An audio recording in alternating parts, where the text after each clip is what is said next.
Houston, Texas, agosto de 1973. Una casa tranquila, en un vecindario de clase trabajadora. No hay gritos, no hay vecinos mirando por las ventanas, solo un sonido seco, un disparo. Dentro de la casa, un hombre yace en el suelo. Tiene 33 años. Su cuerpo está inmóvil, pero lo extraño no es el cuerpo. Lo extraño es quién está sosteniendo el arma. Un adolescente, temblando, con la respiración agitada.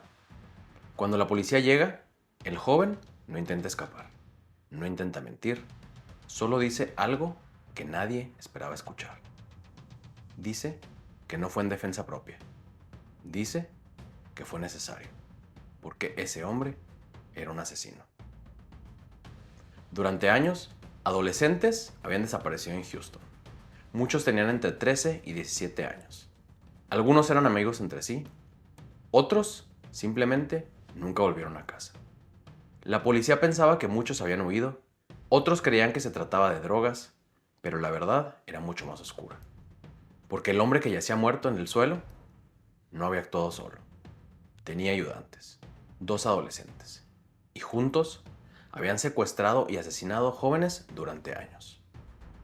Y lo que la policía descubriría después convertiría este caso en uno de los más perturbadores de la historia criminal de Estados Unidos. Y hoy, en Equilibrio Inestable Podcast, vamos a hablar de Dean Corll, el hombre que durante años fue conocido en su vecindario como The Candyman. Pero antes de continuar, si te gustan las historias contadas con contexto, narrativa y análisis profundo de la mente humana, suscríbete a Equilibrio Inestable Podcast. Y ahora sí, vamos a darle.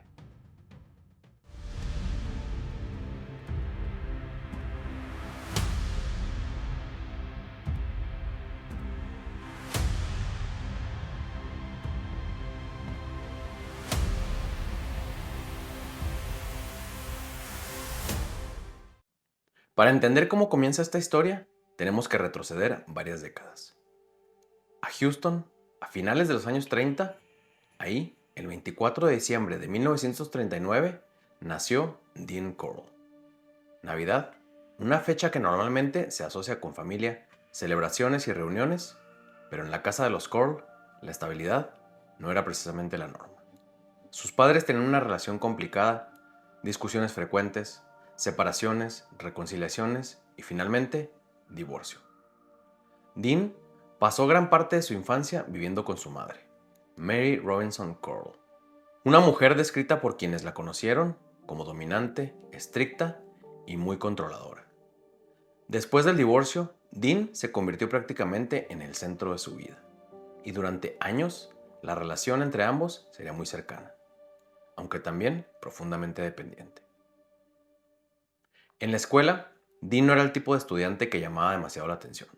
No era particularmente problemático, tampoco era especialmente popular. Quienes lo conocieron lo describieron como un joven callado, reservado y más bien solitario. No era agresivo, no se metía en peleas, pero tampoco parecía tener muchos amigos cercanos. Prefería pasar tiempo solo. Durante su adolescencia, nada parecía indicar que se convertiría en un asesino. Terminó la escuela secundaria, tuvo algunos trabajos normales y durante un tiempo intentó seguir un camino que muchos jóvenes de su generación tomaban. En 1964, decidió enlistarse en el ejército de los Estados Unidos. Fue enviado a Fort Polk, Luisiana, para su entrenamiento básico. Para muchos, el ejército representaba disciplina, estabilidad y una oportunidad de empezar una nueva etapa. Pero en el caso de Dean Corll, esa etapa duró muy poco. Después de aproximadamente 10 meses de servicio, fue dado de baja del ejército. La salida fue clasificada oficialmente como una Hardship Discharge. Este tipo de baja se otorga cuando un soldado necesita regresar a su casa debido a una situación familiar que requiere su presencia. En este caso, la razón estaba relacionada con su madre. Ella enfrentaba dificultades para mantener funcionando el negocio familiar y necesitaba ayuda. Dean regresó entonces a Houston para apoyarla. Y en ese momento, para quienes lo conocían, aquello parecía simplemente una decisión de un hijo que volvía a casa para ayudar a su familia. nada fuera de lo normal. Pero ese regreso a Houston terminaría siendo mucho más significativo de lo que cualquiera podría imaginar. Porque poco tiempo después, su madre estaba a punto de abrir un negocio, un pequeño negocio familiar, una fábrica de dulces. Un lugar que pronto se volvería conocido en el vecindario y que sin saberlo terminaría dándole a Dean Corll el apodo por el que muchos lo recordarían: The Candyman. Un apodo casi inocente, pero que detrás de esa imagen ya se estaba formando algo mucho más oscuro.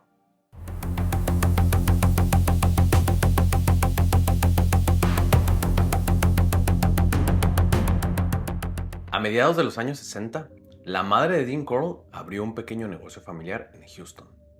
El negocio se llamaba Corll Candy Company. Era una fábrica de dulces relativamente pequeña que producía caramelos y chocolates para vender en tiendas locales y ferias de la zona.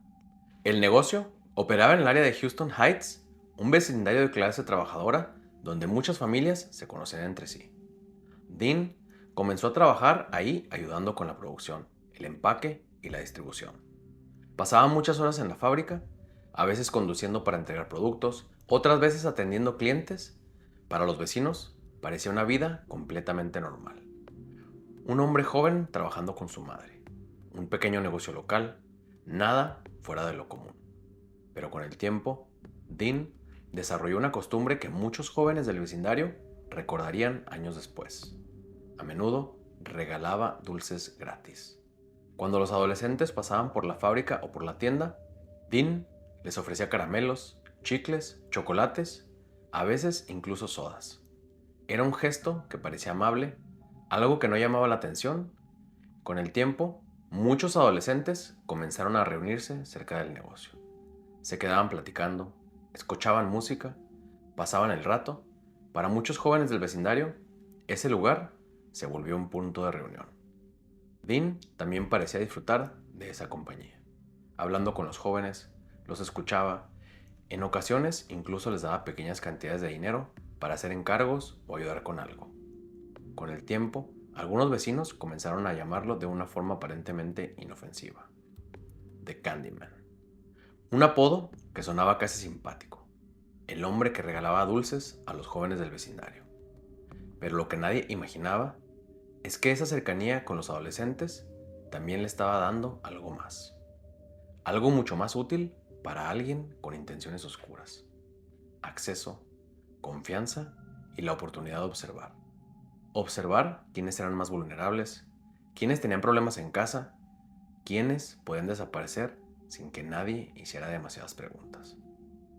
Durante esos años, Dean comenzó a relacionarse con varios jóvenes de esa área. Algunos de ellos pasaban mucho tiempo cerca de él. Entre esos jóvenes había dos que terminarían jugando un papel crucial en esta historia. Dos adolescentes que con el tiempo se convertirían en sus cómplices. El primero era David Owen Brooks. Brooks conoció a Corll cuando tenía alrededor de 12 años. Vivía cerca del negocio familiar y comenzó a pasar tiempo en la fábrica de dulces. Corll lo trataba bien, le regalaba cosas, a veces lo invitaba a su casa. Brooks comenzó a verlo como una especie de figura adulta en quien podía confiar. Pero esa relación también se volvió algo más compleja. Años después, Brooks diría que Corll lo manipulaba con regalos, dinero y atención, creando poco a poco una relación de dependencia.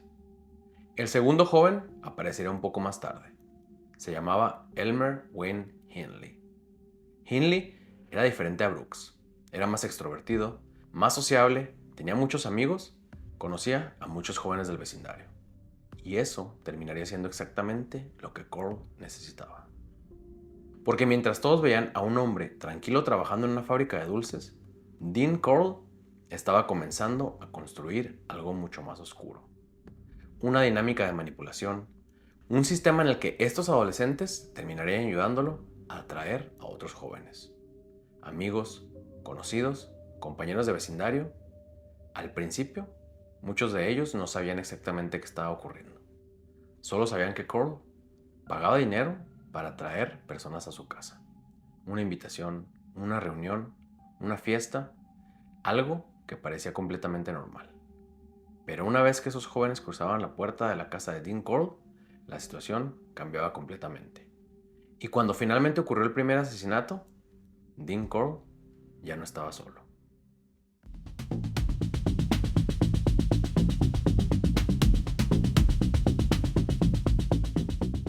A finales de los años 60, algo empezó a cambiar en Houston.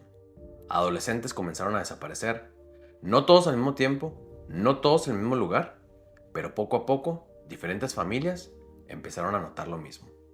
Un hijo que no regresaba a casa, un amigo que nadie volvía a ver, un joven que simplemente desaparecía.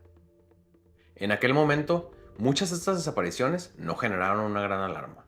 Era una época en la que algunos adolescentes abandonaban su casa temporalmente. Problemas familiares, discusiones, la búsqueda de independencia, así que en muchos casos las desapariciones eran clasificadas como algo relativamente común. Runaways. Jóvenes que se habían ido por voluntad propia. Pero años después, cuando la verdad comenzó a salir a la luz, los investigadores entendieron algo inquietante. Muchos de estos adolescentes nunca se habían ido de Houston. Habían sido llevados a la casa de Dean Corll. Para ese momento, Corll ya había construido una relación cercana con David Owen Brooks. Brooks era todavía un adolescente, pero llevaba años pasando tiempo cerca de él. Corll lo trataba bien, le regalaba cosas, a veces lo llevaba a dar paseos, le daba dinero y con el tiempo, Brooks comenzó a confiar en él. La casa de Corll también tenía algo que atraía a muchos adolescentes del vecindario. Dentro había una mesa de billar, música, alcohol, un ambiente donde los jóvenes podían reunirse sin demasiada supervisión. En una época en la que muchos padres trabajaban largas horas, lugares así se convertían rápidamente en puntos de reunión para adolescentes. Las reuniones en casa de Corll a veces parecían simples fiestas. Jóvenes escuchando música, jugando billar, bebiendo cerveza y en algunos casos usando inhalantes como pegamento o vapores de pintura. Algo que tristemente no era raro entre adolescentes de la época. Ese ambiente relajado bajaba las defensas, los hacía sentirse cómodos, como si estuvieran simplemente pasando el rato con amigos. Pero para Corll, todo eso formaba parte del proceso. La música, el alcohol, las drogas, todo ayudaba a que los jóvenes confiaran en él, y a que cuando la situación cambiara, ya fuera demasiado tarde. En algún momento, alrededor de 1970, Corll le pidió algo específico a Brooks, que trajera un amigo, un joven del vecindario, alguien con quien él pudiera pasar el rato, beber, escuchar música, algo que parecía completamente normal, y Brooks aceptó, y convenció a un amigo de ir con él. Cuando llegaron a la casa de Corll, al principio todo parecía normal, conversación, música, algo de alcohol, pero en algún momento la situación cambió. Corll utilizó engaños y fuerza para dominar a la víctima. Y entonces ocurrió algo que Brooks nunca olvidaría. El joven fue esposado a una tabla de madera que Corll había instalado dentro de la casa. Una estructura diseñada específicamente para inmovilizar a alguien. Una tabla con esposas metálicas en los extremos, cuerdas y puntos de sujeción. En ese momento, Brooks entendió que aquello no era una broma, no era una fiesta. Algo mucho más oscuro estaba ocurriendo. Según su propio testimonio años después, Brooks intentó intervenir. Intentó detener lo que estaba pasando, pero Corll tenía el control. Y la situación terminó en asesinato. Ese momento cambió todo, porque Brooks confrontó a Corll. La respuesta no fue arrepentimiento, ni miedo, fue una oferta. Dinero, regalos y algo más. Un Corvette verde, a cambio de su silencio y de su ayuda. Brooks aceptó, y ese momento marcaría el inicio de algo mucho más grande. Porque a partir de entonces, lo que había sido un crimen aislado comenzaría a repetirse, una y otra vez. Con el tiempo, Corll perfeccionó su método. Usaría engaños, alcohol, manipulación y la ayuda de los propios adolescentes para atraer nuevas víctimas. Y lo que había comenzado como un solo asesinato terminaría convirtiéndose en una de las series de crímenes más perturbadoras en la historia criminal de Estados Unidos. Porque Coral no improvisaba. Coral tenía un método.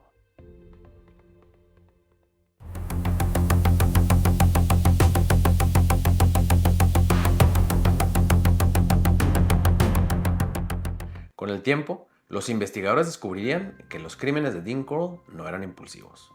Había un método, un sistema que repetía una y otra vez. Algo que había preparado con anticipación dentro de su propia casa.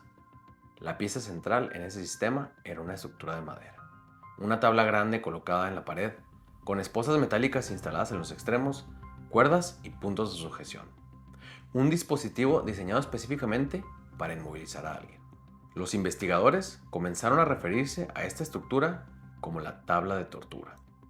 Cuando las víctimas llegaban a la casa, muchas veces lo hacían en ambiente que parecía relajado. Jóvenes conversando o jugando billar, un lugar que simplemente parecía una reunión normal de adolescentes. Pero en algún momento Coral encontraba la forma de cambiar la situación, a veces con engaños, otras veces aprovechando que las víctimas estaban desorientadas, distraídas o drogadas. Una vez que lograba dominar a la víctima, la llevaba hacia esa habitación y ahí la inmovilizaba en la tabla.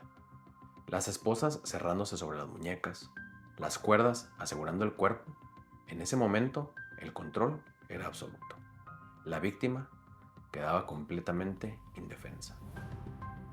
Los testimonios posteriores indicarían que Coral prolongaba ese control durante largos periodos, humillando, intimidando y sometiendo a las víctimas mientras él mantenía el control total de la situación. Lo que ocurría en esa habitación era parte de un patrón que repetiría una y otra vez durante años. Un proceso frío, calculado y profundamente perturbador. En muchos casos, David Owen Brooks y más tarde Elmer Wayne Hindley estaban presentes. Su papel era atraer a los jóvenes, convencerlos de ir a la casa y en ocasiones ayudar a controlar a las víctimas. Para mantener su cooperación, Coral utilizaba algo muy simple. A Brooks, por ejemplo, le pagaba por atraer jóvenes a la casa, a veces $50, otras veces hasta $200 por víctima. Puede que hoy esas cantidades no suenen demasiado grandes, pero a principios de los años 70 era una suma bastante considerable. Ajustando a la inflación actual, eso equivaldría aproximadamente entre $350 y $1,400 de hoy. Una cantidad muy significativa para un adolescente, especialmente para jóvenes de barrios trabajadores. Ese dinero ayudaba a mantener el sistema funcionando.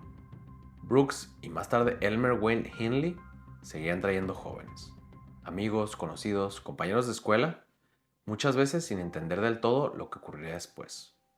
Después del asesinato, Coral se encargaba de ocultar el crimen. Había preparado distintos lugares para deshacerse de los cuerpos, sitios aislados donde pensaba que nadie los encontraría. Durante años, este método funcionó. Las víctimas desaparecían, las familias buscaban respuestas, pero nadie parecía conectar los casos. Mientras tanto, Coral continuaba repitiendo el mismo patrón. Una víctima tras otra, y con el tiempo, los crímenes comenzaron a seguir un patrón. Un patrón que durante años nadie logró identificar. Pero cuando finalmente salió a la luz, la magnitud de lo que había ocurrido resultó mucho más grande de lo que cualquiera imaginaba. Porque lo que había comenzado con una víctima ya se había convertido en algo mucho peor. Una serie de asesinatos que continuaría durante 3 años, sin que nadie lograra detenerlo.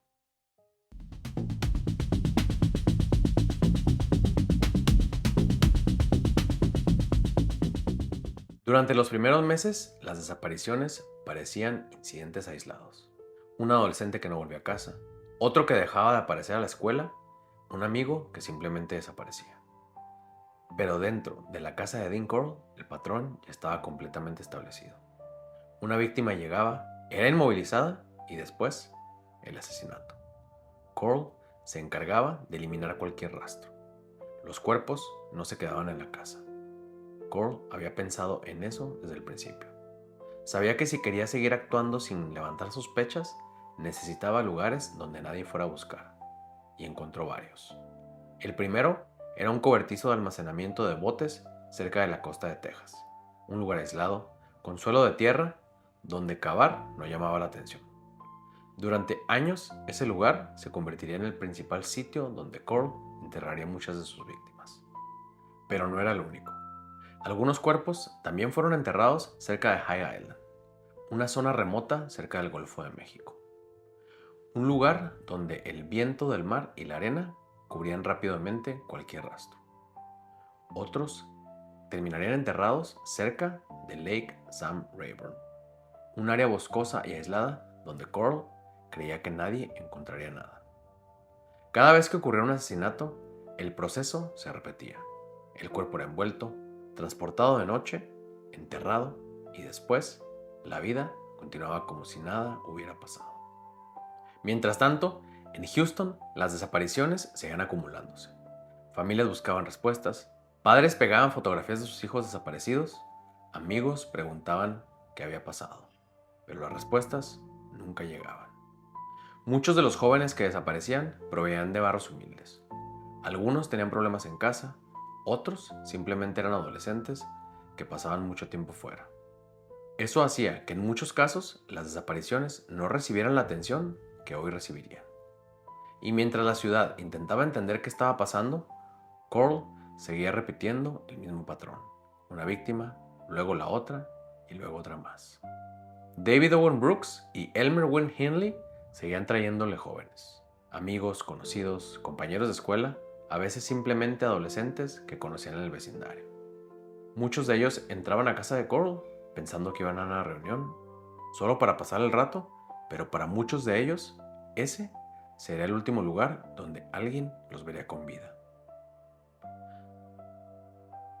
Durante 3 años el patrón continuó, silencioso, invisible, oculto detrás de una vida aparentemente normal, y cuando finalmente se descubrió la verdad, la ciudad de Houston se enfrentaría a algo que nadie estaba preparado para comprender. Porque no se trataba de una víctima, ni de 2, ni de 5, eran decenas. Jóvenes que habían desaparecido sin dejar rastro, hasta que una noche todo se rompió, con un disparo dentro de la casa de Dean Coral. Y ese disparo marcaría el inicio de algo aún más impactante.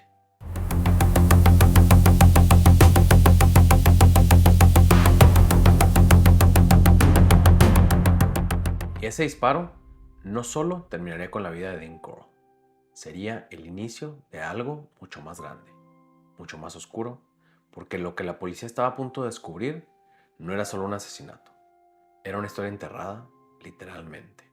Durante años, cuerpos, ubicaciones, decenas de víctimas y 2 adolescentes que sabían exactamente dónde buscar. Pero eso lo vamos a dejar para la segunda parte. Si crees que esta historia ya es perturbadora, lo que viene después es aún más difícil de procesar. Porque en la segunda parte vamos a ver cómo lo descubren, cómo salen a la luz los cuerpos y cómo este caso se convierte en uno de los más impactantes de la historia de Estados Unidos. Así que asegúrate de suscribirte a Equilibrio Inestable Podcast y activa las notificaciones para no perderte la continuación. También puedes encontrarnos en YouTube, Instagram y Facebook como @Equilibrio Inestable Podcast y en X como @EquilibrioInPod. También puedes escucharnos en Spotify, iHeartRadio y Apple Podcast. Y que no se te olvide, nos escuchamos en la segunda parte.